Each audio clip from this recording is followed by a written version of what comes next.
Ramadani, Çulli e Mërkuri do t'i mungojnë luftëtarit për arsye dëmtimi edhe në takimin që do të zhvillojë me Kuksin të shtunën. Pavarësisht kësaj, kreu i pankinës Gjirokastrite, Besmir Shabani, shprehet se djemtë e tij i kanë të gjitha mundësitë për të marrë një rezultat pozitiv, çka e kanë dëshmuar edhe në të shkuarën. Për tre lojtarët që ai vlerëson si shtylla e ekipit, shprehet se pret që t'i kthehen fushës së blertë shumë shpejt.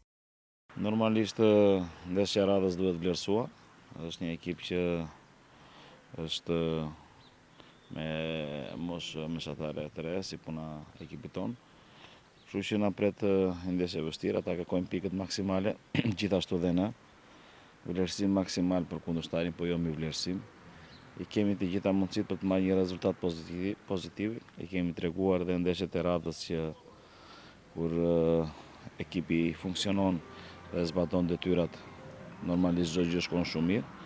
Kështu që jemi përgatitur për të marrë maksimale në këtë ndeshje të radhës me ekipin e Kuksit. Mungesa kemi, që mos themi që i presim të kthehemi sa më shpejt. Normalisht janë boshti dhe shtylla e ekipit tonë.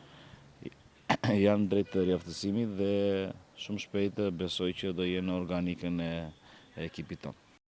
Para këtij takimi, Gjirokastritë renditen në vendin e 9 të tabelës së klasifikimit me 7 pikë, ndërsa kuksianët me 4 pikë mbajnë fundin e saj.